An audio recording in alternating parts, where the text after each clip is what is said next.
For centuries, English gardens were shaped by human desire to control, to impress, to collect, and to feel. But today, a different question is emerging. Not what do we want from the garden, but what does the garden need from us? In this series, we've been uncovering the hidden DNA of the English garden, the ideas beneath the paths, the planting, the illusion of nature. In this final episode, we explore the DNA of responsibility, how gardens are becoming places of care, coexistence, and ethical choice. For much of garden history, certainty ruled. There was a correct way to design, a proper way to maintain, and a clear vision of beauty. Today that certainty is gone. Climate change, habitat loss, and biodiversity collapse have unsettled old assumptions. Lawns dry out, plants struggle, seasons arrive out of sequence. The garden is no longer a stable stage. It is a living system under pressure, and this has forced a reckoning. Modern gardening increasingly speaks the language of responsibility. Words like biodiversity, resilience, and regeneration replace display and perfection. The garden is no longer seen as a finished object, but as an ongoing relationship. Rewilding in this context does not mean abandonment, it means intention without dominance. Allowing meadow to replace lawn, leaving seed heads through winter, and making space for insects, birds, fungi, and decay. The garden becomes less about control and more about listening. One of the most significant shifts in modern garden thinking is the return to native plants. Native species evolved alongside local wildlife. They provide the right food at the right time. They support entire ecological networks. In contrast, many ornamental plants, especially those introduced during the Age of Empire, offer beauty without nourishment. The move toward native planting seems an ethical choice. It asks gardeners to consider not just appearance, but impact.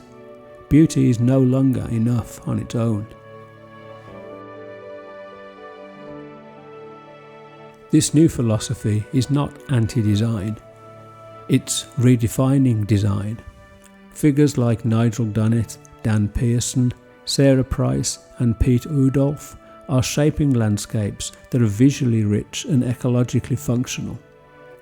Their gardens celebrate decay as much as bloom, structure as much as spontaneity, and process rather than permanence. Their gardens look wild, but they are actually carefully composed. Responsibility, like illusion, is crafted.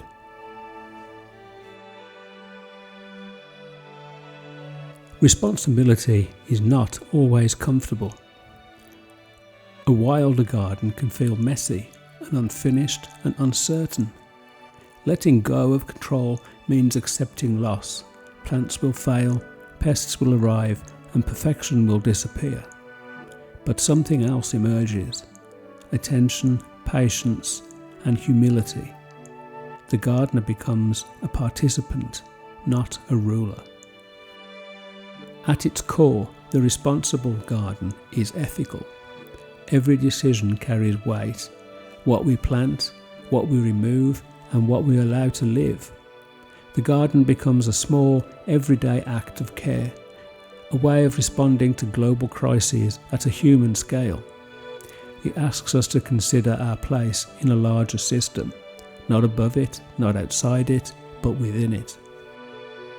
Looking back across this series, a pattern emerges. English gardens have always reflected how people see their relationship with the world, through control, illusion, abundance, and feeling, and now responsibility.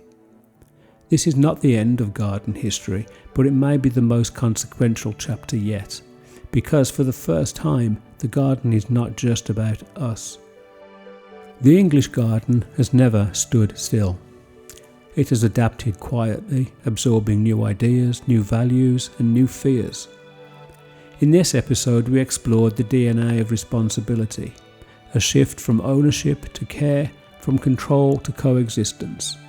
The future of the English garden will not be defined by style alone, it will be defined by choices. And in those choices, the garden reveals not just how we design, but who we are becoming.